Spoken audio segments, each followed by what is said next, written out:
கும்பிடுறோம் சாமின்னு சொல்லி இங்கெல்லாம் கோபுரத்தை பார்த்து கும்பிட்டா கோடி புண்ணியம், கோயிலுக்கு வெளியே இருங்கன்னு பழமொழி சொன்ன போது ஒரே ஒரு கிழவன் தான் கேட்டான், ஏண்டா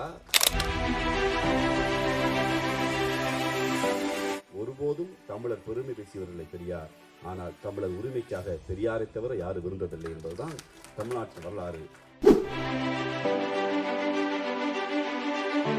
பக்கத்து வீட்டில் இருக்கிறவன என்ன சாதி என்ன மதம் பார்க்காம அவன் கத்துனா சக மனுஷன் கத்துறான். அவனுக்கு தண்ணி தெளிச்சா நம்ம ஒரு கோல தண்ணியை கொடுப்போம். அந்த தண்ணி சாதி பார்க்காது. யார் நாக்பூர் அடிமைன்னு நம்ம சொல்லணும். ஓரணியில் தமிழ்நாடு என்று மாண்புமிகு தமிழ்நாடுடைய முதலமைச்சர் எங்கள் திராவிட முன்னேற்ற கழகத்துடைய தலைவர் அறிவித்திருக்கிறார். அது என்ன, ஓரணியில் சாதிகளை மதங்களை கடந்து ஒரு கருத்தாக நான் நிற்போம். அதற்கு சாட்சி இந்த கூட்டம். இருக்கிறவங்க எல்லாம் திமுக காரங்க இல்லை, உட்கார்ந்துருக்க யாரும் திராவிட கழகத்து உறுப்பினர்கள் இல்லை, பெரியார் திராவிட கழகத்து உறுப்பினர்கள் இல்லை. ஆனால் கருத்தியல் ரீதியாக இந்த மண் எப்போதும் தந்தை பெரியாரை தலைவராக கொண்டிருக்கோம் தான் இந்த கூட்டத்தில் வந்திருக்கு. நமக்கு ஒரு கருத்து இருக்கும். அந்த கருத்து பக்கத்து வீட்டில் இருக்கிறவன என்ன சாதி என்ன மதம் பார்க்காம அவன் கத்துனா சக மனுஷன் கத்துறான். அவனுக்கு பசிச்சா நம்ம இருக்கக்கூடிய ஒரு கோல சோறை கொடுப்போம். அவனுக்கு தண்ணி தெளிச்சா நம்ம ஒரு கோல தண்ணியை கொடுப்போம். அவன்கிட்ட வந்து நம்மளும் தண்ணியை வாங்கி கொடுக்கலாம். அந்த தண்ணி சாதி பார்க்காது, அந்த சோறு தீட்டு பார்க்காது. அவன் பண்டிகை போல ரம்ஜான் வந்துட்டா என்னப்பா எங்களுக்கு பிரியாணி இல்லையா, கிறிஸ்மஸ் வந்துட்டா என்ன எங்கள் வீட்டுக்கு சோறு இல்லையா, அது ஆடி கூழாக இருந்தாலும் நான் ராமசாமியோட பக்தராக இருந்தால் கூட எனக்கு கூழ் ஊற்றலையான்னு கேட்போம். இதுதான் தமிழ்நாடு சொல்லியிருக்கக்கூடிய சமத்துவம். நம்மலாம் சாலையில் போகும்போது பார்த்தோம்னா எங்கேயோ ஒரு இடத்துல ஒரு நெடுஞ்சாலையில் போய் இருக்கும்போது ஒரு சிவன் கோயிலோ ஒரு முருகன் கோயிலோ ஒரு விநாயகர் கோயிலோ ஒரு காளி கோயிலோ இல்லை ஒரு மசூதியோ இல்லை ஒரு தேவாலயமோ இடிபட்டு கிடந்திருந்தா இங்கே இருந்திருக்கக்கூடிய எல்லாரும் மனநிலையும் என்னவா இருக்கும்? ஓ, ரோட்டு ஓரத்தில் கட்டிட்டாங்க போல இருக்கு, இந்த ஹைவே சிரிச்சு போட்டாங்க, அவ்வளோதான் தமிழ்நாட்டுடைய மனநிலை. இதே வேலையா போச்சு, ரோட்டில் கட்டுறது வேலையா போச்சு. அப்படி சொல்கிற ஆள் யாராக இருப்பார்னா, நெத்தி நிறைய திருநீர் இல்லை நெத்தி நிறைய நாமம் இல்லை ஒரு திராட்சை கொட்டை இல்லை அனுதினமும் ஜெபம் பண்ணுற ஒரு சிலுவையை போட்டுட்டு ஒரு குள்ளாவை போட்டிருக்கக்கூடிய அவர் எந்த மதமாக இருந்தாலும் ரோட்டில் கட்டினா இடிக்கத்தானே சார் செய்வாங்க. தன்னை கடவுள் படைத்தார் என்று நம்புவார், தான் கடவுளால் தான் இயங்குகிறேன் என்று நம்புவார், இந்த பயணத்தை எனக்கு கடவுள் தான் அமைத்து கொடுத்தார் என்று நம்புவார். ஆனால் சாலை ஓரங்களில் தன் கோயிலோ தன் மசூதியோ தன் தேவாலயமோ ஆக்கிரமித்திருந்தால் அது இடிப்பதுதானே சரி என்று இந்தியாவில் ஒரே ஒரு மாநிலம் அறம் பேசுகிறது என்றால் அது தமிழ்நாடு மட்டும்தான். ஒருவேளை அந்த கோயில் அந்த மசூதி அந்த தேவாலயம் தமிழ்நாட்டுக்கு மேலே வேற எந்த மாநிலத்திலும் ஒரு செங்கல் உருவி இருந்தால் இந்த செங்கலை கஜினி உருவினாரா, இந்த செங்கலை பாபர் உருவினாரா, இந்த செங்கலை ஆங்கிலேயர் உருவினார்களா, இல்லை இந்த செங்கலை நான்பிராமி உருவினார்களா என்று ஒரு இயக்கம் நடத்தி ஒரு பதட்டத்தை கொண்டு வர வேண்டும் என்று மூளையில் உதிக்கிறது என்றால் அது வட இந்தியாவில் இருக்கிறது. அந்த விதையை இந்தியாவுக்கு விதைத்த இயக்கம்தான் RSS என்கிற மத பாசிச ஒரு கும்பல் விதைத்திருக்கிறது. இப்போது அந்த விதையை தமிழ்நாட்டில் தூவ நினைக்கிறது. விதைப்பவர்களாக பனையூர் பண்ணையார், மறுமரியாதைக்குரிய நடிகர் விஜய், பெருமரியாதைக்குரிய மாடுகளுடைய தலைவர் சீமான், பெருமரியாதைக்குரிய சிலுவம்பாளையத்திலிருந்து ஏழையாக வந்தேன் என்று மரியாதைக்குரிய அண்ணாமலை அவர்களால் கொலை வழக்கு குற்றச்சாட்டப்பட்ட கொலையாளி பட்டம் சுமந்த பழனிசாமி போன்ற பல பேர் அந்த விதைகளை தூக்கி கொண்டு வருகிறார்கள். நாம் எப்போதும் பெருமையோடு சொல்கிறோம், இது பெரியார் மண்.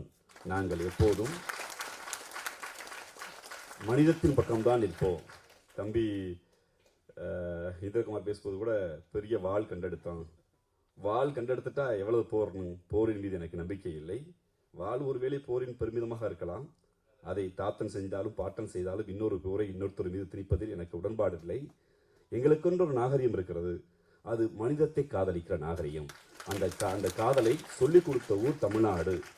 அந்த ஓரணியில் தமிழ்நாடாக இந்த நிகழ்வை ஒருங்கிணைத்திருக்கிற தோழர் இந்திரகுமார், தோழர் மில்டன், என்னுடைய ஆரியு தம்பி மைனர், எனக்கு பின்பாக உங்களோடு நீண்ட நெடிய உரையாற்ற காத்திருக்கிற தங்கை மதிவதனி, இந்த கூட்டத்தை பல்வேறு வேலைகளுக்கு மத்தியில் எங்களுக்கு ஒரு வாய்ப்பு கிடைச்சிருக்கு, எங்களுக்கு ஒரு ஊடக வெளிச்சம் இருக்கு, எங்களுக்கு ஒரு கட்சி தலைமை வழிநடத்துது. ஆனால் உங்களுக்கு ஊடக வெளிச்சமோ வாய்ப்பே இல்லை. எங்களை விட பன்மடங்கு இயங்குகிற உங்கள் நேரத்தை எங்களுக்காக கொடுத்திருக்கிற உங்கள் அனைவருக்கும் என்னுடைய பணிவான வணக்கம். நாக்பூர் அடிமைகள்னு தலைப்பு கொடுத்துருக்காங்க. யார் நாக்பூர் அடிமைன்னு நம்ம சொல்லணும், அது மிக முக்கியம். இந்த நாள் மிக முக்கியமான நாள். பெருமரியாதைக்குரிய தோழர் வேலுப்பிரபாகரன் இறந்திருக்கிறார். ஒரு பெரியாரின் பெருந்தொண்டர். அமைப்புகள் மீது ஒரு பெரிய தாக்குதல் நடத்தினார் அவர், இந்த மாற்று கருத்தும் இல்லை. ஆனால் தன் வாழ்நாளில் எப்போதும் சமரசம் இல்லாத பெரியாரை தூக்கி பிடித்த பெருந்தொண்டர். அவருடைய இறப்பு எனக்கு ஆன்மாவில் நம்பிக்கை இல்லை. வாழ்ந்தபோது மனிதராக வாழ்ந்தார். அவருக்கு என்னுடைய ஆழ்ந்த இரங்கலை தெரிவித்துக் கொள்கிறேன். இந்த நொடி, இந்த நாள், உலகில் ஒரு மொழி பேசுகிற மக்கள் தங்கள் மொழியை நீசபாசை என்று ஒரு கும்பல் சொல்லிக்கொண்டு தாங்கள் நம்புகிற கடவுளுக்கு, மேடையில் இருக்கிற யாருக்கு அந்த நம்பிக்கை இல்லை, எனக்கு உட்பட இங்க இருக்கிற பாதி பேருக்கு நம்பிக்கை இருக்காது. ஆனாலும் என்னுடைய அம்மா, என்னுடைய அப்பா, என்னுடைய தங்கை, என்னுடைய சக தோழன், என்னுடைய மனைவி, என்னுடைய நண்பர்கள்லாம் இந்த கடவுளை கும்பிட போகிற போது தன் கடவுள் முருகன், தன் கடவுள் பெருமாள், தன் கடவுள் சிவன், தன் கடவுள் காளி, தன் கடவுள் விநாயகர் என்று, அது தன் கடவுளாக வேப்ப மரத்தை பார்த்தாலும், தன் கடவுளாக கடலை பார்த்தாலும், தன் கடவுளாக சூரியனை பார்த்தாலும் வணங்குகிற போது அப்பா வர்ணா, அப்பா இந்திரா என்று பெயர் சொல்லி தன் கடவுளை அழைக்கிற போது, அந்த கடவுளுக்கு நீ உன் சொந்த மொழியில் பூஜை செய்யாதே, அந்த கடவுளுக்கென்று ஒரு மொழி படைக்கப்பட்டிருக்கிறது, அந்த கடவுளின் மொழியை நீ பூஜை செய் என்று ஒரு பழக்க வழக்க சட்டத்தை எழுதிய கும்பல். அந்த பழக்க வழக்க சட்டத்தை சரி கொஞ்சம் காஸ்ட்லியா இருக்கு, இந்த காஸ்ட்லி பழக்க வழக்க சட்டத்தை நம்மளும் கடைபிடிக்கலாம்னு உள்ள போனா, இல்லை இல்லை, இந்த பழக்க வழக்கத்தை கடைபிடிக்கிறதுக்கு, குருமாரா இருக்கிறதுக்கு கஸ்டமரியஸ் லா படி நீ பிரம்மன் தலையில பிறந்திருக்க வேண்டும், உயர்சாரியாக இருக்க வேண்டும் என்று எங்க வருமானம் வருமோ, எங்க இன்கம் அதிகம் வருமோ அங்கெல்லாம் உங்களையும் என்னையும் நிப்பாட்டாம தெருவோரத்துல கும்பிடுறோம் சாமி கும்பிடுறோம் சாமின்னு சொல்லி, நீங்கெல்லாம் கோபுரத்தை பார்த்து கும்பிட்டா கோடி புண்ணியம், கோயிலுக்கு வெளியே இருங்கன்னு பழமொழி சொன்ன போது ஒரே ஒரு கிழவன் தான், பெரியாரைங்கிற பெருங்கிழவன் தான் கேட்டான், ஏண்டா கோபுரத்தை பார்த்து கும்பிட்டாவே கோடி புண்ணியம்னா கோயிலுக்குள்ள போனா எவ்வளவுதான் புண்ணியம் வரும்னு யாரெல்லாம் உள்ள விடுறான்னு கேட்டார். அந்த கிழவன் தமிழ்நாட்டுக்குள் நாமெல்லாம் தமிழர்கள், இனத்தால் திராவிடர், நம் மொழி ஒரு பாரிய வரலாற்றை கொண்ட மொழி, ஒருபோதும் தமிழர் பெருமை பேசியவர்களை பெரியார், ஆனால் தமிழர் உரிமைக்காக பெரியாரை தவிர யாரும் விருந்ததில்லை என்பதுதான் தமிழ்நாட்டு வரலாறு. அவர் பெயரில் இந்த நிகழ்வு ஆரம்பிக்கிறது. வரலாற்றில் 1967ஆம் ஆண்டு இந்த நொடியில்தான் பேரறிஞர் அண்ணா என்கிற ஒரு பெரும் தலைவர் தமிழ்நாடு சட்டமன்றத்தில் சென்னை மாகாணம் இல்லை, இனிமேல் தமிழ்நாடு வாழ்க, தமிழ்நாடு வாழ்க, தமிழ்நாடு வாழ்க என முழங்கி தமிழ்நாடு என பெயரிட்டு இந்த நாளில் தோழர்கள் இந்த இயக்கத்தை நடத்தியிருப்பது உண்மையிலேயே பெரும் மகிழ்ச்சி. இந்த RSS அடிமைகள்னு ஒரு தலைப்பு.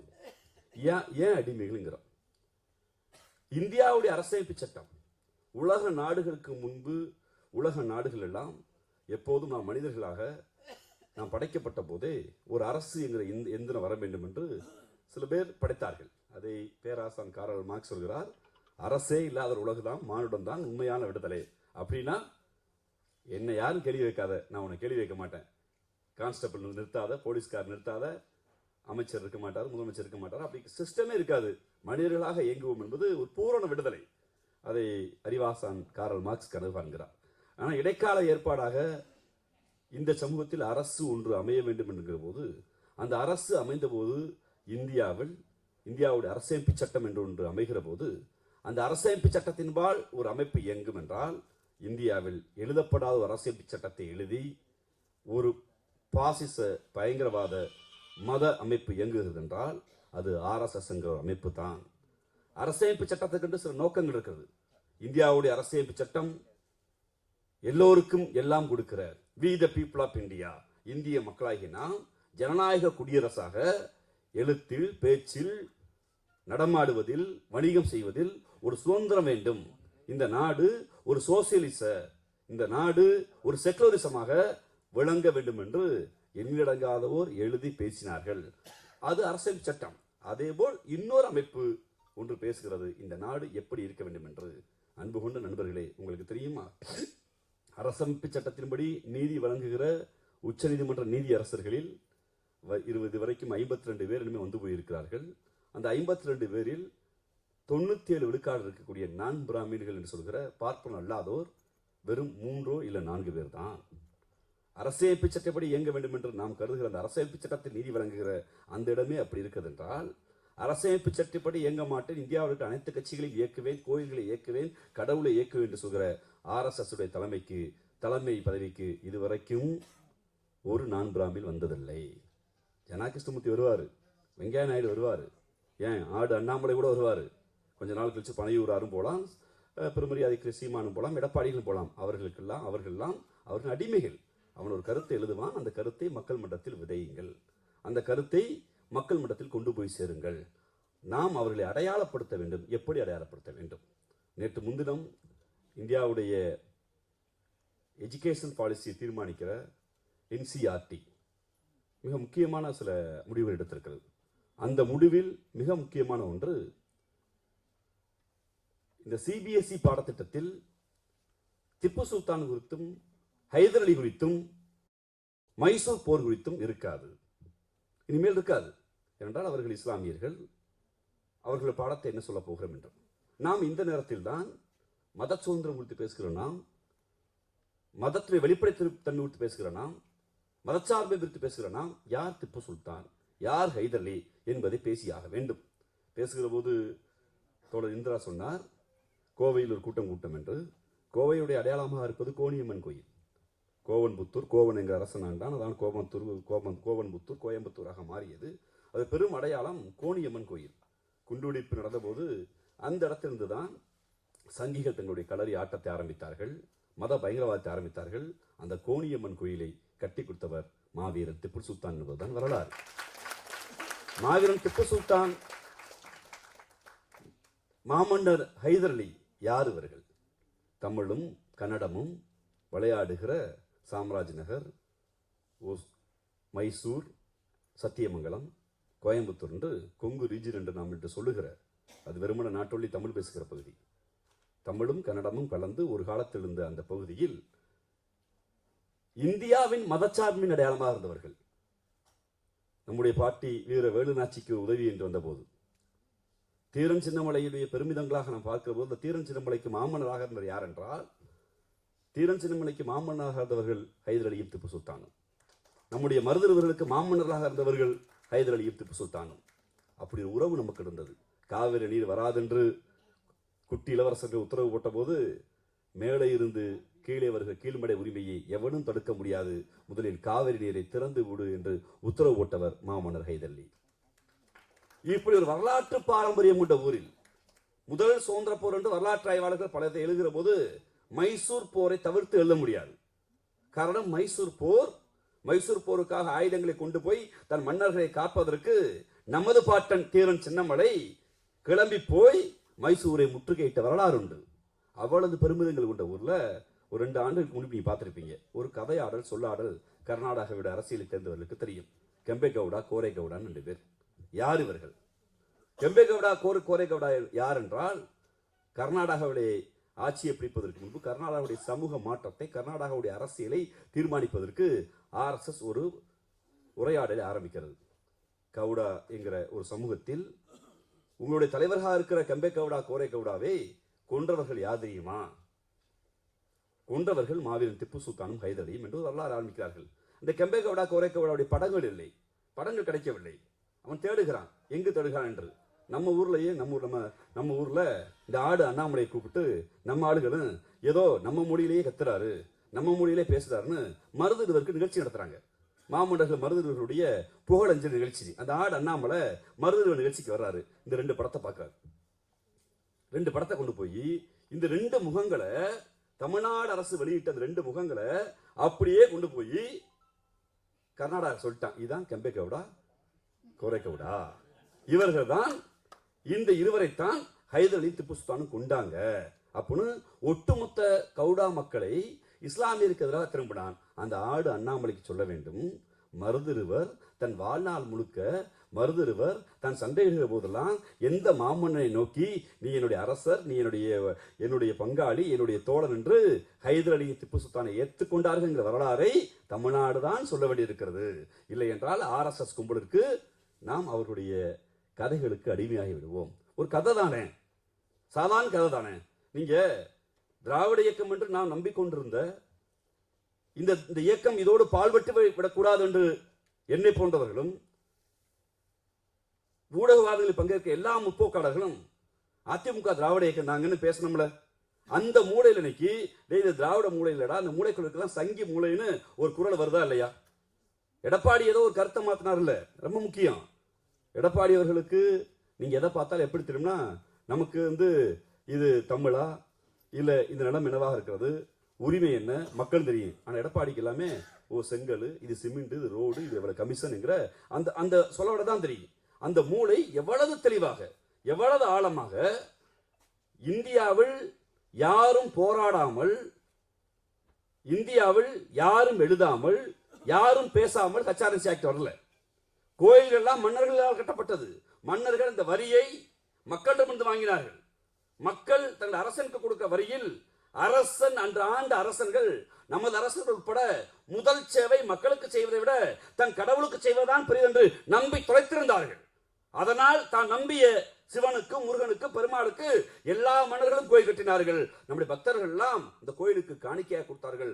அவ்வளவு நிலங்கள் இருக்கிறது, அவ்வளவு கோயில் இருக்கிறது. அந்த நிலத்தை, அந்த கோயிலை எந்த அரசன், எம்பாட்டன் ராஜராஜ சோழன், எம்பாட்டன் ராஜேந்திர சோழன், என்பாட்டன் பாண்டிய நெடுஞ்செழியன், என்பாட்டன் அதியமான், எம்பாட்டன் பெருநெல்லி என்று நம்முடைய தமிழ் மன்னர்கள் அத்தனை பேரும் முதல் அரணாக தன்னுடைய அறநிலை என்று கோயில் கட்டினார்கள். அந்த கோயில் என்பது மக்களிடத்தில் வரி வாங்கி கட்டிய கோயில். அப்படி வரி வாங்கி கட்டிய கோயிலில் ஒரு சமூகம் மட்டுமே ஆதிக்கம் செலுத்துகிறது, அந்த சமூகம் மட்டுமே அர்ச்சனைப்படுகிறது, அந்த சமூகம் மட்டுமே கணக்கு வழக்க கொடுத்துட்டு பண்ணையம் பார்க்குது. அது ஒத்து வராது, அது பொதுவாக்கப்பட வேண்டும் என்றுதான் இங்க ஒரு HRNC ஆக்டை கொண்டு வந்து தமிழ்நாடு அரசியலில் மிக முக்கியமாக இருந்த அரசியலை நாம் விதைத்து திணித்து வளர்த்திருந்தால், அந்த அரசியலை வளர்ந்துட்டு ஒருத்தர் மேடையில் நின்றுட்டு நான் அதெல்லாம் பேசினா சதின்னு சொல்லுவான்னு கேட்கிறாருன்னா, அந்த மூளைக்கு இருந்தது திராவிட சிந்தனை இல்லை, அந்த மூளைக்கு இருப்பது சங்கி சிந்தனை. அது நாக்பூர் அடிமையாக இருக்கிறது என்பதை நாம் வெளிச்சம் போட்டு காட்ட வேண்டிய சூழலுக்கு வந்திருக்கிறோம். நீங்க இந்த 4.5 ஆண்டு காலம், நீங்க நல்லா கவனிங்க, இந்த 4.5 ஆண்டு காலம் தமிழ்நாட்டுடைய முதலமைச்சராக பெரும் மரியாதைக்குரிய முத்துவேல் கருணாநிதி ஸ்டாலின் பொறுப்பேற்ற பிறகு நாங்க ஆளுங்கட்சி தான். ஆனால் ஒன்றிய அரசுக்கு எதிராக போராட வேண்டிய, ஒன்றிய அரசுக்கு எதிராக கருத்து சொல்ல வேண்டிய, ஒன்றிய அரசுக்கு எதிராக பரப்புரை செய்ய வேண்டிய, ஒன்றிய அரசுக்கு எதிராக கருத்துருவாக்கம் செய்ய வேண்டிய வேளையில நீங்களும் நாங்களும் ஒன்றாக நிற்கிறோம். வெகுஜன மக்களோடு சேர்த்தான் சொல்கிறேன், ஊடகவியலாளரோடு சேர்த்தான் சொல்றேன், திமுகவுக்கு வாக்களிக்காத மக்களோடு சேர்த்தான் சொல்றேன். ஒரு கருத்தை உருவாக்கணும்ல. தமிழ்நாட்டில் பெரிய கட்சி என்று நம்பப்படுகிற, தமிழ்நாடு இன்னைக்கு வாக்கு வங்கி அரசியல் பெரிய கட்சியா இருக்கக்கூடிய அதிமுக இருக்கிற கட்சி இந்த 4.5 ஆண்டு காலம் ஒட்டுமொத்தமாக தமிழ்நாடு பெருமையாக பார்க்க ஒன்று கல்வியில் சிறந்த தமிழ்நாடு. நம்ம பெருமையா பார்க்கிறோம். நம்ம தான் அப்பா அம்மா தான் படிக்கல, நம்ம தாத்தா பாட்டி படிக்கல, நம்ம பேருக்கு முன்னாடி இந்த சாதின்னு போட்டிருந்தா வழி இல்லை, நம்ம பேருக்கு முன்னாடி BA, MA, BSc, MScன்னு போடுவோன்னு தந்தை பெரியார் ஆரம்பித்து வைத்த பட்ட வைத்த நெருப்பு இன்னைக்கு சாதியை போட்டால் கொஞ்சம் கூச்சப்படுறோம். எல்லாரும் சைடில் எல்லாத்தையும் சாதி இருக்கானா, அது எல்லார் வீட்டுக்குள்ளேயும் இருக்குது. அந்த மனநோய் மாறுவதற்கு இன்னும் 1000 ஆண்டுகள் ஆகும். ஏனென்றால் நம்முடைய முதலமைச்சர் சொன்னதுதான் 2000 ஆண்டுகால அழுக்கை 100 ஆண்டுகால திராவிட இயக்கம் முழுவதுமாக துடைத்துவிட்டது என்றால் துடைத்து விடவில்லை, கொஞ்சம் மாற்றி இருக்கிறது. எங்களுக்கு இன்னும் 1000 ஆண்டு காலம் ஆகும் என் அப்பாவிடம் சாதியை மறைப்பதற்கு, என் தாத்தாவிடம் சாதியை மறைப்பதற்கு. ஒருவேளை நான் தாத்தாவாகும் போது, நான் அப்பாவாகும் போது என் பேரப்பிள்ளை சொல்லுவான் எங்க தாத்தா சாதி மறுப்பாளர் என்று சொல்லுவான். அந்த நிலைக்கு இன்னும் பல நூற்றாண்டு காலம் இருக்கு எனக்கு.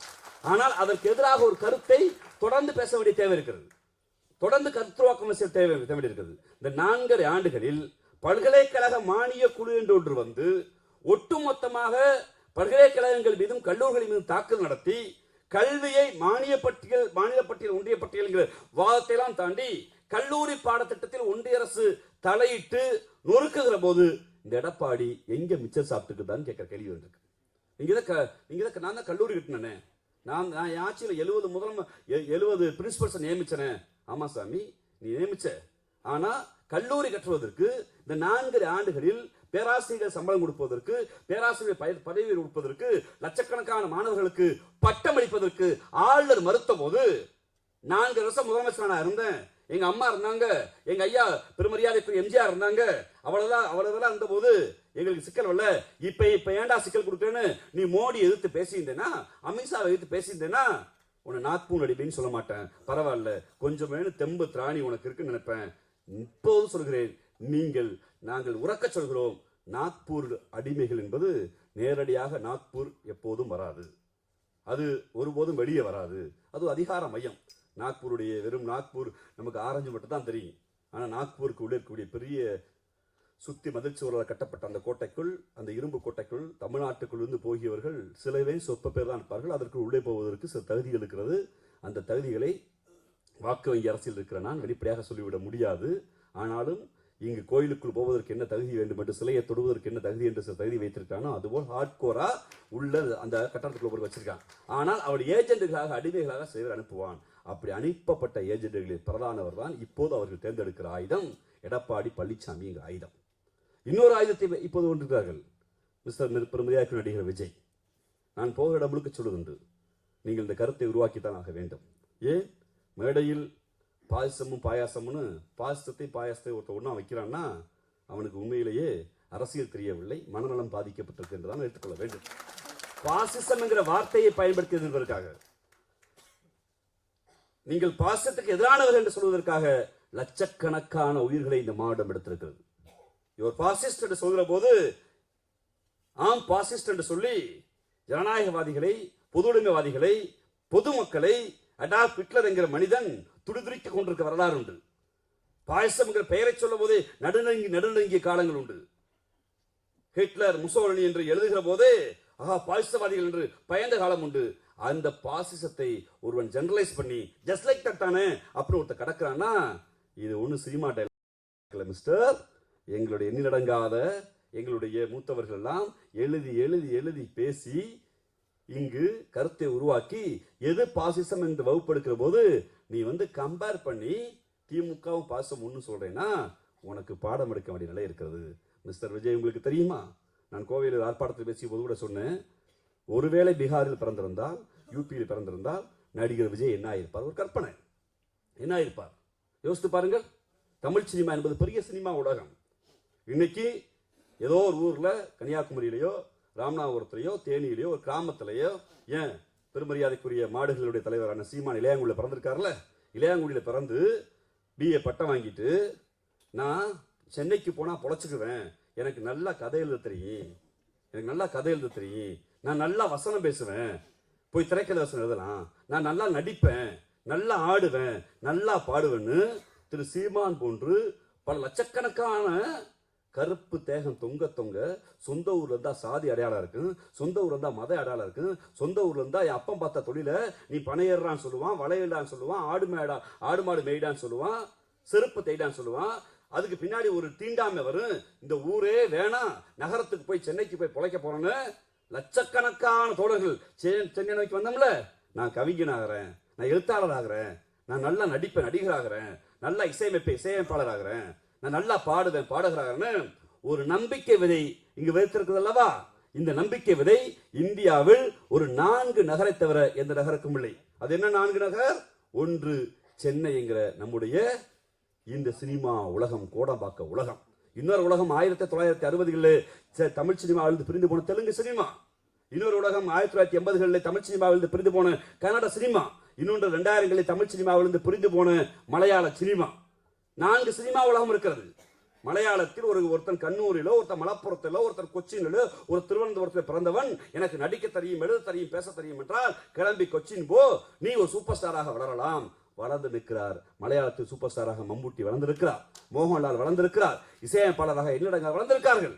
நான் எங்கோ ஒரு ஊர்ல பெல்காம்ல பிறந்தேன், சாம்ராஜ் நகர்ல பிறந்தேன், நான் துளுல பிறந்திருக்கேன், நான் கோவாவு பக்கத்துல பிறந்திருக்கேன். எனக்கு கன்னட சினிமா ஆசை இருக்குன்னா கிளம்பி பெங்களூருவா, அங்கே ராஜ்குமார் ஒரு ஹீரோ இருக்காரு, அங்க யாஸ்னு ஒரு ஹீரோ இருக்காரு, ஒரு சினிமா உலகம் இருக்கு, உனக்கு நடிக்க தெரியும், எழுத தெரியும், உனக்கு திரைக்கலைஞர் மீது காதல் உண்டா, இலக்கியத்தின் மீது காதல் உண்டா, கிளம்பி வான்னு ஒரு கன்னட சினிமா வளர்ந்துருக்கு. நான் வைசாக்ல பிறந்திருக்கேன், திருப்பதியில பிறந்திருக்கேன், குண்டூர்ல பிறந்திருக்கேன். எனக்கு தெலுங்கு சினிமா மீது காதல் இருக்குது. எனக்கு தெலுங்கில் எழுத தெரியும், தெலுங்கில் படிக்க தெரியும், தெலுங்கில் பேசி நடிக்க தெரியும் என்றால் கிளம்பி ஹைதராபாத்துக்கு வா. ஒரு சிட்டி இருக்கு, ஒரு தெலுங்கு சினிமா இருக்கு. அங்கே சிரஞ்சீவிங்கிற சூப்பர் ஸ்டார் வளர்ந்திருக்காரு, பப்புனு பவன் கல்யாண் வளர்ந்திருக்காரு, இசையமைப்பாளர்கள் பல பேர் வளர்ந்திருக்கான். வான்னு அந்த இளைஞர்களுக்கு ஒரு நம்பிக்கை இருக்குல்லவா? அதேபோல் தமிழ்நாட்டில் ஏதோ ஒரு மூலையில் பிறந்து சுமார் மூஞ்சி குமாரா இருந்தாலும் 200 கோடி ஓவா சம்பளம் வாங்குறதுக்கு நடிகர் விஜய் வளர்ந்திருக்கிறார். பெருமரியாதைக்குரிய ஏகே, பெருமரியாதைக்குரிய இங்க இருக்கக்கூடிய விஜய் சேதுபதி, எங்களுடைய எப்போதும் சூப்பர் ஸ்டார் நடிகர் ரஜினிகாந்த், எங்களுடைய இசையாணி எங்கள் ஐயா, இசைக்கே தந்தை, இசைக்கே கடவுள் என்று நாங்கள்லாம் பார்க்கிற இளையராஜா, எங்கள் ஏஆர் ரஹ்மான், எங்கள் கவிப்பேரரசு வைரமுத்து, எங்கள் கவிஞர்கள், எங்கள் அக்கா தாமரை உட்பட்ட எத்தனையோ கவிஞர்கள் இங்க உட்கார்ந்து எத்தனை பேருக்கு சினிமா ஆசை இல்லை, ஒரு பேஷன். என் இலக்கியம், என் மொழி, என் கருத்தை சொல்வதற்கு ஒரு தளம் இருக்கு அப்படின்னு தமிழ்நாடு இன்னைக்கு நிக்கிறதுல. இது மாதிரி உத்தரப்பிரதேசத்துல சினிமா இருக்கா? பீகார்ல சினிமா இருக்கா? ஜார்க்கண்ட்ல சினிமா இருக்கா? மத்திய பிரதேச சினிமா இருக்கா? ராஜஸ்தான்ல ஒரு சினிமா இருக்கா? டெல்லியில ஒரு சினிமா இருக்கா? ஏன் இல்லாம போச்சு? தெரியுமா? ஏன் தெரியுமா? இந்தி என்கிற மொழியை கொண்டு வந்து எங்கள் மீது திணித்த போது எங்கள் கிழவன், எங்கள் பெருநெருப்பு பெரியார் பட்ட வைத்தார். இந்தி கூடாதாண்டார், இந்தி வேண்டாண்டார். ஏன் என்ன ஆகுது? இந்தி வந்தால் சமூகம் போகும், வேலை வாய்ப்பு போகும், கலாச்சாரம் போகும், இலக்கியம் போதும். சினிமாவை வாழ்நாள் முழுக்க பெரியார் திட்டினார். ஆனால் பெரியார் தமிழை பாதுகாத்ததால், எங்க இலக்கியங்களை பாதுகாத்ததால் தமிழ் சினிமாவை இந்தி தீண்ட முடியல. இந்திக்கு தமிழ்நாட்டில் ஆதிக்கமா? நீங்க எல்லோரும் வாருங்கள் நாட்டினரே, தமிழுக்கு தீமை வந்த பின் இந்த தேவ மருந்த லாபம் உண்டோ? விந்தை மொழி எங்கள் மொழி, அது வீர தமிழ் மக்கள் ஆவி என்போம். இந்திக்கு வந்திடுவார், அந்த ஈனரை காரி உமிழ்த்திடுவோம். எப்பக்கம் வந்து போகுந்தோடும் இந்தி எத்தனை வட்டாளம் கூட்டி வரும். அற்பம் ஒன்றும் இந்திதனை அடித்தொழிவும் ஆதிக்கந்தனை மாங்குயில் கூவிடு பூஞ்சோலை எம்மை மாட்ட நினைக்கும் சிறைச்சாலை எங்க விடும் தமிழ் தாய்தனை இவ்வுயிர் உடலை விட்டு நீங்க வர என்று எண்ணிலடங்காத பெரியாரிஸ்டுகள், எண்ணிலடங்காத பகுத்தறிவாளர்கள், எண்ணிடங்காத பொதுவாதிகள், எண்ணிடங்காத தமிழ் தேசியவாதிகள், எண்ணிடங்காத திமுக காரன் வீதியா போராடுனால இந்தியனை தீண்டல ஒரு தலைவன் கிடைச்சான்.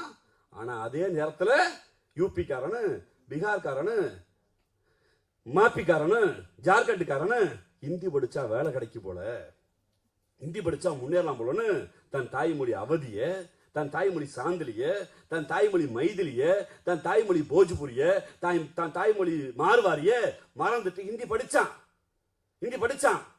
8ஆம் கிளாஸ் படிச்சான், 9ஆம் கிளாஸ் படிச்சான். பாடம் மண்டையில ஏறல. என்ன பண்ணலான்னு பார்த்தா, எந்த ஊருக்கு போனா பிழைக்கலான்னு பார்த்தா, எந்த ஊர் ஹிந்தி தெரியாது போடான்னு சொல்லிச்சோ அந்த ஊர் தமிழ்நாட்டுக்கு பிழைக்க வந்தாச்சா இல்லையா? இப்ப அந்த இளைஞர்களுக்கு எனக்கு பெருமிதம் கொள்வதற்கு ஒரு சூப்பர் ஸ்டார் இருக்கிறார், எனக்கு பெருமிதம் கொள்வதற்கு சினிமா ஆசையிலிருந்து வளர்ந்த 200 கோடி ரூபாய் சம்பளம் வாங்குற நடிகர் விஜய் இருக்கிறார். ஆனால் யூபிக்காரர்களுக்கும் பீகார்காரர்களுக்கும் யார் சூப்பர் ஸ்டார்? எல்லாரும் நேரம் எங்க போறான்? மும்பைக்கு போறான். ஒரு சல்மான் கான், ஒரு ஷாருக் கான். இந்தி என்கிற ஒரு மீடியம் அவர்களை வாழ வைக்கவில்லை. தன் தாய்மொழியான போஜ்புரி, மைதிலி, சாந்திலியை விட்டான், தொலைந்தான். ஆனால் எங்கள் தமிழ்நாடு தனித்து நின்றது. எங்கள் தமிழ்நாடு தனித்த அடையாளத்தோடு இருந்தது. எங்கள் தமிழ்நாடு பாதுகாக்கின்றது. காரணம், நாங்கள் தனித்த அடையாளத்தை கொண்டிருந்தோம். அதனால்தான் இப்போதும் தமிழ்நாட்டை பார்த்து அவன் பொறாமைப்படுகிறான். அன்பு கொண்ட நண்பர்களே, ஒரு 3 நாளுக்கு முன்பு செய்தித்தாளை படிச்சிருப்பீங்க, 4 நாளுக்கு நினைக்கிறேன். ஒரு பக்கம் விளம்பரம், ஹிந்தி பேப்பர் பார்த்தீங்களா? ஹிந்தியில் ஒரு பக்கம் விளம்பரம் இருந்துச்சு ஹிந்தியில். நம்ம ஜஸ்டே கலந்துருப்போம். பார்த்தோம்னா ஒரு மிகப்பெரிய யுத்தத்தை பாஜக செய்கிறான். அந்த ஒரு புத்தகம் வச்சிருக்கேன், ஆர்எஸ்எஸ்னு. 2015 எலெக்ஷன் எப்படி இருக்குன்னா, எப்ப எழுதுறான்? பீகாருடைய 2000 அவன் யூபிலாம் டார்கெட் இல்லை, பீகார் வைக்கிறான். ஏன்னா ஹிஸ்டாரிக்கலி பாடலிபுத்திரம் இருக்கிறது, அது முக்கியமான ஊர். 2015 எப்படி நம்ம ஆட்சி அமைக்க போறோம்னு தீர்மானம் எழுதுறான். இன்னைக்கு அந்த அஜெண்டாவை தமிழ்நாட்டுக்கு கொண்டு வந்துட்டான். நம்ம ஏதோ பீகார் எலெக்ஷன் நினைக்கிறோம், அது இல்லைங்க. அவன் பீகார்ல இருந்து 39 லட்சம் வாக்காளர்கள் வெளியே போகிறாங்க, 39 லட்சம் வாக்காளர் எடுக்க போறாங்கிறான். அது மேட்டரே இல்லை. அந்த 39 லட்சம் வாக்காளர்களை எங்க கொண்டு கொடுக்க போறான்னா, அவன் ஒரு காலம் வச்சிருக்கான், நீ எங்க குடியிருக்கியோ அங்கு உனக்கு வாக்குரிமைங்கிறான். ஹிந்தியில் விளம்பரம் போட்டு, நீ திருப்பூர்ல இருக்கியா, கோயம்புத்தூர்ல இருக்கியா, நீ சென்னையில் இருக்கியா, ராமநாதபுரத்தில் இருக்கியா, கன்னியாகுமரியில் இருக்கியா, நீ பதிவு பண்ணுங்கிறான். இப்ப இங்க உள்ளவனா அது தமிழ்ல விளம்பரம் வரல, இங்கிலீஷ்ல வரல, ஹிந்தியில வந்திருக்கு. அந்த ஹிந்தியில படிச்சவன் என்ன பண்றான்? ஆமா, ஐ ஆம் ரெசிடென்சி, நான் இங்க வாழ்றேன். எங்க வாழ்ற? ஏற்கனவே ஒரே நாடு ஒரே ரேஷன் விட்டு வந்தாச்சு. எனக்கு இருப்பிட சான்றிதழ் எங்க இருக்கு? ரேஷன் கார்டு கோயம்புத்தூர் இருக்கு. ரேஷன் கார்டு திருப்பூர் இருக்கு, ரேஷன் கார்டு பல்லாவரத்தில் இருக்கு, ரேஷன் கார்டு அரக்கோணத்தில் இருக்குன்னு இப்ப என்ன பண்றான், அந்த செயலியில 39 லட்சம் வாக்காளர்கள் தென்னிந்தியாவிலிருந்து பதிவு பண்றான். நான் இருப்பிட எங்க இருக்க, இந்த ஊர்ல இருக்கேன். அங்க என்ன பண்றான், 39 லட்சம் வாக்காளர்களை டெலீட் பண்றான். டெலீட் பண்ணிட்டு யாரெல்லாம் டெலீட் பண்ணமோ நாங்க நீக்கியவர்கள் எல்லாம் சேர்க்க போறோம்னு கை தூக்கிறோம் கோர்ட்ல. கோர்ட் என்ன சொல்ல, ஒரே நாடு ஒரே இந்தியா, பரவாயில்ல, நீ ஜனநாயக கடமையாற்றுறதுக்கு வயது வந்தவருக்கு வாக்குரிமை கொடுக்கணும், பரவாயில்ல நீ போன்னு கோர்ட் சொல்லுமா இல்லையா? அப்ப டெலீட் செய்யப்பட்ட 39 பேர்ல எவனோ ஒருத்தன் சுப்ரீம் கோர்ட் போவான். நான் பல்லடத்துல இருக்கேன், என் என்னுடைய வாக்க மோடி நீக்கிட்டாரு பாரு, வாதாடுறதுக்கு வழக்கறிஞர் அஸ்வினிகுமார் வருவார். அஸ்வினிகுமார் யாரு, பாஜக வக்கீல். பார்க்கிற நீதியரசர், இந்த நாடு ஜனநாயக நாடு, article 19 clearly says everybody is going on any land in India. இவர் 7 ஆண்டுகளா திருப்பூர்ல இருக்காரு, நீ நீக்கினது ஜனநாயக விரோதம், அதனால நீ அவருக்கு வாக்குரிமை கொடு. அஸ்பர் இந்த எதுபடினா இன்னைக்கு வந்திருக்க அமெண்ட்மெண்ட் படி இந்த எலெக்ஷனுடைய மேனிஃபெஸ்டோ என்ன சொல்லுதுன்னா, இந்த மேனிஃபெஸ்டோ எங்க நீ குடியிருக்கியோ அங்குதான் ஓட்டுன்னு சொல்லிடுச்சு. அதனால 39.9 லட்சம் பீகார் வாக்காளர்களுக்கும் நீ தமிழ்நாட்டுல கேரளால வாக்குரிமை கொடுன்னு உத்தரவு வரப்போதா எழுதி வச்சுக்கோங்க. வந்துட்டா என்ன ஆகும், தமிழ்நாட்டில் 15 லட்சம் இந்தி வாக்காளர்கள், அவன் யாருக்கு ஓட்டு போடுவான்? திராவிட இயக்கங்களுக்கும் இங்க இருக்கக்கூடிய அதிமுக போட்டியில் எத்தனை விழுக்காடு வாக்கு வித்தியாசம் இது வரைக்கும்? 2 விழுக்காடு 3 விழுக்காடு தான் தேர்தல் தீர்மானிக்குது. அப்ப 15 லட்சம் வாக்காளர்கள் தமிழ்நாட்டுக்கு வரப்போறான். அந்த 15 வாக்காளர்கள் பாஜக வாக்களிக்க போறான். மறைமுகமாக தமிழ்நாட்டின் மீது படையெடுக்கிற வேலையை RSS எழுதி வைத்து விட்டான். அதுதான் இன்னைக்கு எலெக்ஷன் ரூல். அது எவ்வளவு தெளிவா இருக்கான் பாருங்க. நீங்க ரொம்ப தீவிரமான பிரச்சனைகள்ல RSS எங்க ஒளிஞ்சிருக்கான் பாத்தீங்களா? ரொம்ப இருக்க பிடிச்சி வச்சுக்க சார், கோர்ட்ல பாத்துக்க sir matter spending court sir, இப்பயே சார் டிஸ்கஸ் பண்ண நம்மளும் ஜனநாயக நாடுல இது கோர்ட்ல பார்த்து பாம்பா. அப்ப நீதிமன்றத்தின் போய் பின்பு ஒளிந்து நாங்கள்லாம் வழக்கறிஞர்கள் அணி வைக்கிற போது நீதிமன்ற அணியை வைத்திருக்கக்கூடிய பாஜக என்கிற கட்சி இந்த நாட்டின் ஜனநாயகத்தின் மீது மறைமுகமாக தாக்குதல் நடத்துகிறது. அந்த தாக்குதலை கண்டும் காணாமல் சில நாக்பூர் ஏஜென்ட்டுகள் இங்கு இருக்கிறார்கள். அந்த ஏஜென்ட்டுகள் யார் என்பதை அம்பலப்படுத்தி அந்த ஏஜென்ட்டுகள் இவர்கள்தான், இந்த கருத்து தான் அந்த நாக்பூர் கருத்து என்பதை உறக்க சொல்ல வேண்டியிருக்கிறது. அதில் பிரதானவராக இன்னைக்கு வளர்ந்திருப்பவர் தான் பாசிசத்தையும் பாயாசத்தையும் உண்ணாக்குகிற 200 கோடி ஓவா சம்பளம். ஒருவேளை பீகார்லயும் யூபியில பிறந்திருந்தா எங்க ஊருக்கு சொற்றுவாங்களையோ சொற்று பானிபூரி பேல்பூரி விற்க வந்திருக்கிற பெரும் மரியாதை. அந்த தொழில் கொச்சப்படுத்தல, அது பிரதான தொழில். என் சகோதரன், இந்திய சகோதரன், நான் பார்க்க முடியாத, நான் என் ஊர்ல போய் கம்பி கட்டினா, என் ஊர்ல போய் சித்தாள் வேலை பார்த்தேன்னா என்னாலியா வந்தாலா, ஓ இந்த சாதிக்காரன் சித்தாள் வேலை பார்க்கறான், ஓ இந்த சாதிக்காரன் பானிபூரி விற்கிறான், அப்படி சாதி பெருமனுக்கு இழுக்கு வந்துருன்னா வெளியூர் தாண்டி போய் சாதியெல்லாம் மறைச்சிட்டு நான் ஆடு மாடு மேய்க்கிறேன், ஒட்டகம் மேய்க்க கூட போய்க்கிறேன். ஆனா சொந்த ஊர்ல இருக்க மாட்டேன்னு சொல்றோம்ல, அந்த சொந்த ஊர்ல வெம்பாடு பட்டு தான் உழைக்கிறான். அதுபோல் ஒருவேளை பீகார் யூபியில் பிறந்திருந்தால் நடிகர் விஜய் போன்றவர்கள் இந்த ஊருக்கு 200 ஓவா குறைஞ்சபட்ச ஊதியத்துக்கு வந்திருப்பாங்க. ஆனால் திராவிட இயக்கமும் பெரியாரின் பெருந்தொடர்களும் உழைப்பால் பாசிசத்தை எதிர்த்து உழைத்ததால், இங்கு இந்தி தீண்டாமல் இருந்ததால், பாசிச கருத்து வராமல் இருந்ததால், சுமாரா இருந்தா கூட மூஞ்சிக்கு 200 கோடி சம்பளம் வாங்குறேன்னா, நீ பாசிசத்தையும் திராவிட இயக்கத்தை உண்ணாக்குறேன்னா நீ தான் நாக்பூர் ஏஜென்ட் நம்ம சொல்ல வேண்டிய தேவை இருக்கிறது. அது எடப்பாடியாக இருந்தாலும் இல்ல மாடுகளின் தலைவன் மரியாதைக்குரிய சீமானாக இருந்தாலும் அந்த ஏஜென்ட்டுகளை அம்பலப்படுத்துகிற வேலையை தொடர்ந்து செய்வோம். பெரியார் என்கிற பெருநெருப்பை தொடர்ந்து வாசிப்போம். பேரறிஞர் பெருந்தகை அண்ணா சொன்னது போல் இந்த ஆட்சி பெரியாருக்கான ஆட்சி. அதைத்தான் உங்களுடைய மாண்புமிகு முதலமைச்சர் அவர்கள் முத்துவேல் கருணாநிதி ஸ்டாலின் அவர்கள் கிடைக்கிற நேரத்திலெல்லாம் தன்னுடைய கருத்தை பாசிசத்துக்கு எதிராக, மதவாதிகளுக்கு எதிராக, இந்த மொழி மேன்மைக்காக, மக்கள் மேன்மைக்காக எல்லாம் தாண்டி மனிதத்திற்காக எப்போதும் பேசி வருகிறார். மனிதம் வளரட்டும். வாய்ப்புக்கு நன்றி. வணக்கம்.